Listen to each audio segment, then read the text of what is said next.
Welcome, and thank you for tuning in to Game Changer Sports Talk.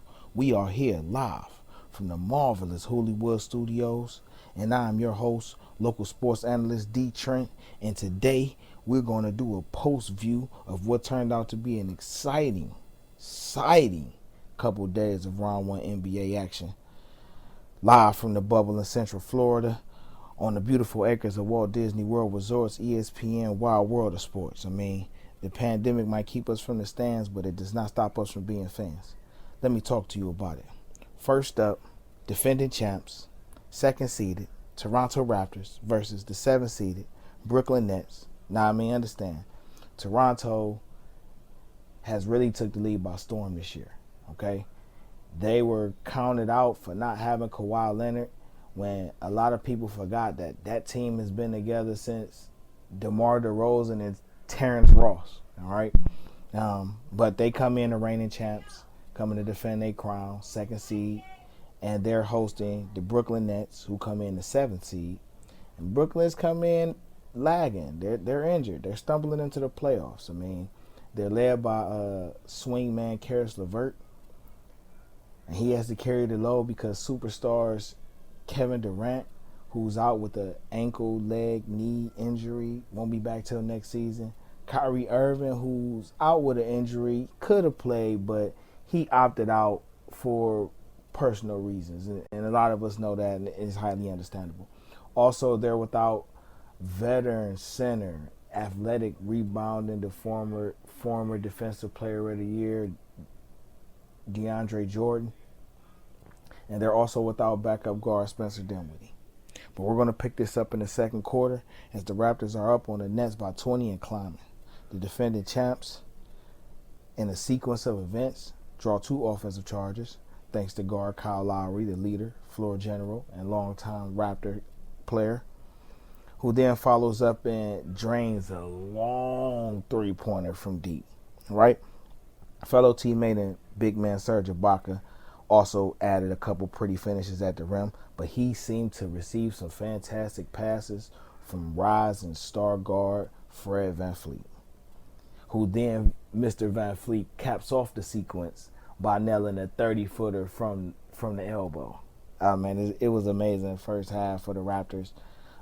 They were just really giving it to the Nets, who seemed to have no answer at all for the toughness, the speed of play, the tenacity, the IQ of what the Toronto Raptors were putting on them. It got kind of ugly.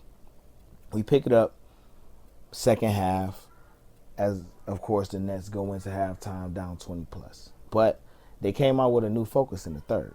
All right. So in the third, we pick it up 5 minutes left in the third, and Brooklyn has trimmed the lead down to 13 points. Now, in this third quarter, the Nets outscored Toronto 35-22, ending with a buzzer beater off the glass by young center Jared Allen. That cut the lead to single digits going into the fourth. Unfortunately, though, all the momentum was stopped there. It was just too much VanVleet, too much Ibaka. Raptors three-point shooting. The Raptors were hitting. It seemed like they made everything they shot. They went 50% from the field from three, nailing 22 out of 44 shots. It was amazing. Fred VanVleet at one time hit 7 consecutive threes, and it was just an onslaught. Big man Serge Ibaka, he was doing a lot of damage in the paint. Just shots here, shots there, rebounds, blocks. He was really handling his own in that fourth quarter, where in that fourth quarter, Toronto puts up 39 points to close out the game. All right. But you got to give a lot of heart, a lot of kudos to the Brooklyn Nets, who just never gave up. Karis LeVert led them with 15 points, 15 assists, and he was literally the floor general out there, getting guys in position to make easy shots. Young center Jared Allen contributed what he can. He had 15 points, 12 rebounds. You also had Timothy with a lot of shots. He led the Nets with 26 points scoring. He also added a bunch of rebounds and a couple assists. And sniper, sharpshooter Joe Harris added 19 points, but it just was not enough. As the Nets fall to the Raptors, 134-110 in a rout to take game 1 of the series. Game 2 will be Wednesday, 1:30 p.m. Eastern Standard Time on NBA TV. Make sure you tune in and catch it out. Game 2 of the day's quadruple header, Western Conference matchup, Utah Jazz versus Denver Nuggets. Utah comes in as the 4th seed. Denver comes in as the 5th seed. And this should be an interesting series. The Utah Jazz are led by guard Donovan Mitchell. He's surrounded by savvy veteran Mike Conley, who unfortunately was not able to play today. Another savvy veteran and Joe Ingles. He has a defending, reigning Defensive Player of the Year, Rudy Gobert, and a few other pieces on there that really have been doing a nice job for Utah this year, even throughout all the injury battles and things like that. Denver comes in fully loaded. I mean, they have stars, they have rising stars, they have vets, they have second-year players, they have rotation players who are young, still coming into their own. I mean, Denver is really loaded. For them to be a 5th seed is definitely a surprise, but these guys can play, and in this bubble, these guys been playing, okay? So, in this game, it was just fascinating. Donovan Mitchell goes off. He drops 57 points on the Nuggets. I mean, he was scoring inside, outside, from the wing, off the dribble, on the break, off the screen. The guy, I mean, floaters, the guy has an arsenal, and he put it on full display in this game 1 to debut in these 2020 playoffs in the bubble, okay? And he was not alone, though. Big man Nikola Jokic for Denver had a very good game, too. 29 points, 6 rebounds, but he wasn't the one that stole the show. It was the 4th-year guard, Jamal Murray, who came and dominated the 4th quarter and overtime, okay? Jamal Murray ended with 36 points, 5 rebounds, and 9 helpers. But that doesn't tell the story of how for him to lead Denver to the win in the 4th and overtime. He scored 31 and assisted, if not scored, on the last 37 of Denver's points to close out the game.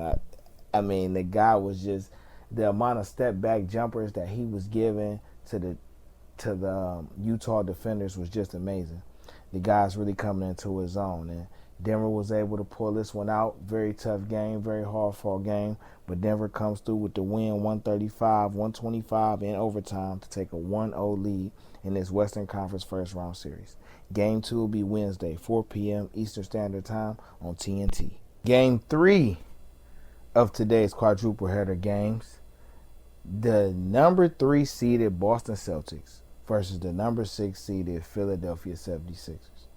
Now, this is an interesting matchup because at the beginning of the year, most assumed this would be the 2 and 3 seed, not the 3 and 6 seed. But it's been an interesting year for both teams. Boston comes in with an onslaught of young talent. GM Danny Ainge should definitely be given a lot of kudos and respect for the way he's been able to assemble this team over the years. They're led by swingman, wingman, guard and forward, Jason Tatum, and Jaylen Brown. And these guys are incredible. Then you add the savvy veteran of Gordon Hayward, and then the savvy veteran and killer crossover of Kemba Walker. And the Boston has a nice young core to be dealt with this year, which is understandably why they're the 3rd seed. And a lot of people will make the argument they could have been the 1st seed, but we're going to say that for another day. Philadelphia comes in wounded, very wounded. They have one star out, Ben Simmons, who is not playing. They have the other star limping in, per se, and on minute restriction, which is center and franchise cornerstone Joel Embiid. They also have Tobias Harris, Al Horford, and a nice slew of rotation and young players coming up who definitely could fill the role around them. But we're going to pick this up halftime. The Celtics were leading 55-49. Wingman Jason Tatum just really took over in the second quarter as he puts up 21 points in the first half, but 15 in the second quarter. while his fellow wingmate Jaylen Brown had 12. Now, Joel Embiid had a very, very productive first half on limited minutes, putting up 13 points and like 7 rebounds.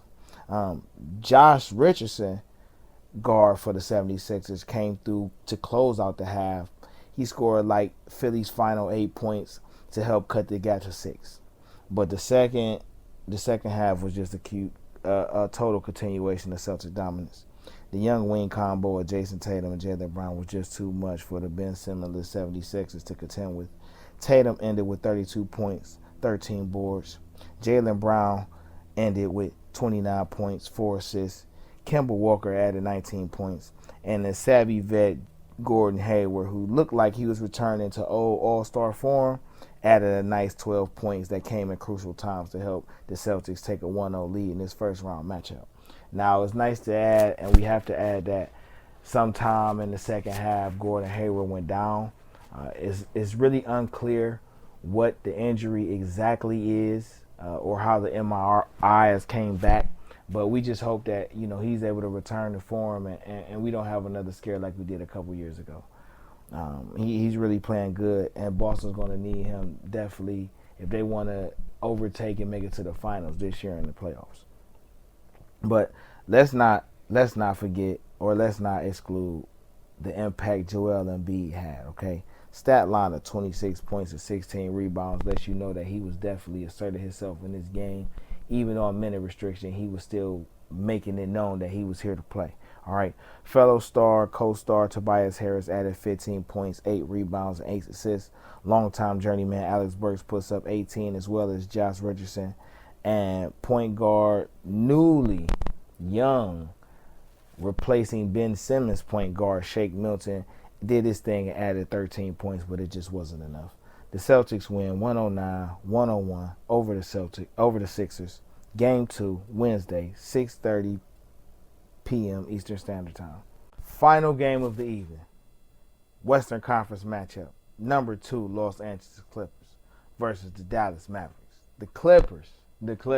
Oh, the Clippers. How far they've come. No, it wasn't too long ago that Los Angeles Clippers were the laughing stock of the NBA. It wasn't just too long ago. They were exposed for having a very, very culturally biased employer. And then they were bought out by one of the richest guys in the world, Steve Ballmer. And he's done an amazing job with this team. Over the summer, they were able to acquire reigning MVP, Finals MVP, Kawhi Leonard.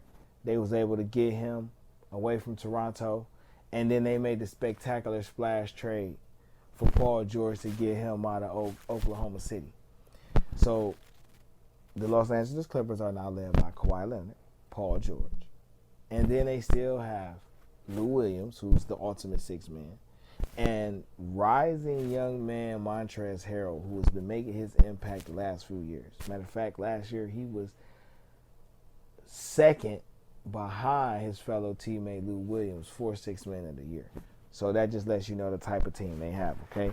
And they're going against the Dallas Mavericks, who has a very solid young core. All right, superstar second-year wingman Luka Doncic, point forward. I mean, the guy's spectacular. He's amazing. They also have Kristaps Porzingis, who they were able to pry away from the New York Knicks, and he's the unicorn. I mean, you got a 7'3" guy who can take you off the dribble, in the post, shoot from range. The guy's a handful. All right, and then they're surrounded by a bunch of shooters and collective big men who could actually play their role, and this team is pretty dangerous. This game was a game of runs. In the first 5 minutes, the Clippers outscored Dallas 18-2. Over the following 12 minutes, the Mavericks would come back strong, mounting their own 48-18 run. For the last 7 minutes of the first half, it was just nonstop back and forth. PG, Luka Doncic, Porzingis, and the Claw, who would just put on scoring clinics. Mavs franchise center Kristaps Porzingis fouls out early. No. Well, yes, he fouled out early, but he didn't foul out because he had 6 fouls. He was called for 2 very, very, very questionable technical fouls. All right, especially in a playoff game. But that's another subject. Porzingis' night ends early. He finishes up with 14 points, 6 assists. From that point, Dallas franchise star, superstar for Luka went to work. I mean, the boy finished with 42 points, 9 helpers, 7 boards, and he had some help too. I mean, sharpshooter Tim Hardaway Jr. You know Tim Hardaway Jr. His dad was known for the killer crossover, but this guy's known for his arc. All right, he put up 18 points, and Seth Curry, the younger of the Curry brothers, he added 13. You know what I'm saying? But it wasn't enough. All right. Once Kristaps Porzingis left the game, the Clippers just asserted their dominance. All right. PG with his collection and barrage of long range shots and crossover moves, the finish, mid range, it was just amazing. He had 28 points, and the Claw, he did what he do best. I mean, the way he's going from a defensive guru to virtually an unstoppable, unguardable, or potentially unguardable offensive threat has just been amazing. But he added 29 points, 12 rebounds, 6 dimes, and him and PG was just taking turns running the show, all right? And it wasn't just them two alone. 6-man Lou Williams was doing this thing. He also had 14 points and 5 helpers.